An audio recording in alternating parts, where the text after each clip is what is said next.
I come with a heavy heart from Nigeria, but first I'd like to apologize to Honorable Kafila Obara.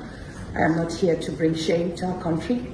I'm here to seek help for the women of Nigeria. Again, my name is Senator Natasha Akpoti. 5 days ago, on the 6th of March 2025, I was suspended. As a senator, I was suspended illegally because I submitted a petition of sexual harassment against the President of the Nigerian Senate, Senator Akpabio. I thought that by submitting the petition, he would recuse himself, and both of us will submit ourselves to the Committee on Ethics, Privileges and Public Petition for a fair and transparent investigation. But unfortunately, I was silenced and I was suspended.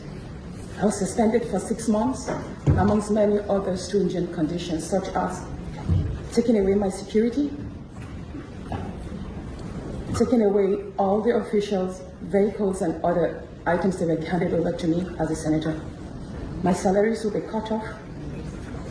I must not appear anywhere near the National Assembly. And for 6 months, I'm not to introduce myself or present myself as a senator locally in Nigeria or internationally. That means I'm here illegally. But I had no other place to go but to come here and speak to you women. Because this is a bigger picture.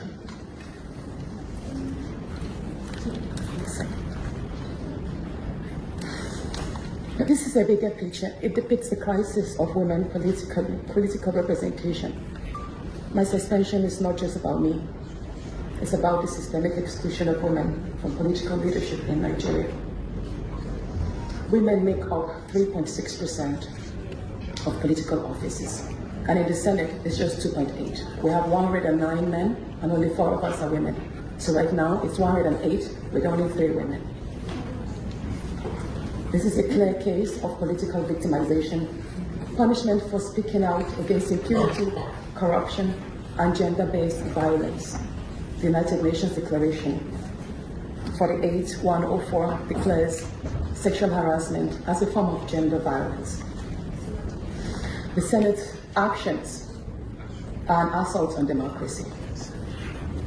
I was elected by my constituents to represent them, yet a few powerful men have unilaterally decided to silence their voices by suspending me for 6 months. My call for an open and transparent investigation into harassment allegations have been met with hostility instead of accountability. If a female senator can be treated this way in the full view of the world, imagine what ordinary Nigerian women will go through every day in workplaces, in universities, and other aspects of our society. A culture of harassment and silencing must end. And this is not just a Nigerian issue, it's a global one. Women in politics, media, and businesses face threats, intimidation, and violence for simply demanding fairness. From sex for grades scandals in universities to harassment in workplaces and political spaces, Nigerian women have constantly been forced into silence. We need stronger legal protections and a zero culture tolerance for gender-based discrimination and intimidation. My call to the international community is such that the world must not stay silent as democracy and women's rights are rolled back in Nigeria.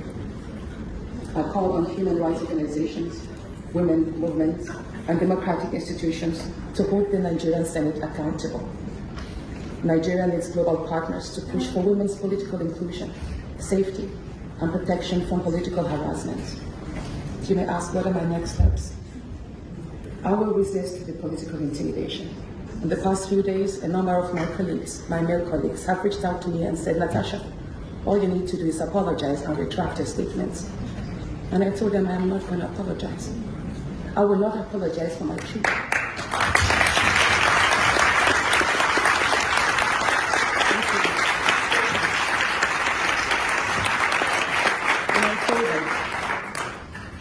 That I will stand the 6-month suspension, and the very first day I return, I will represent my petition on sexual harassment.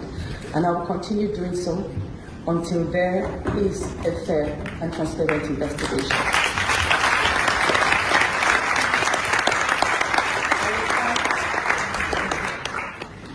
I will fight this injustice and continue to represent my constituents, whether the Senate wants to hear me or not.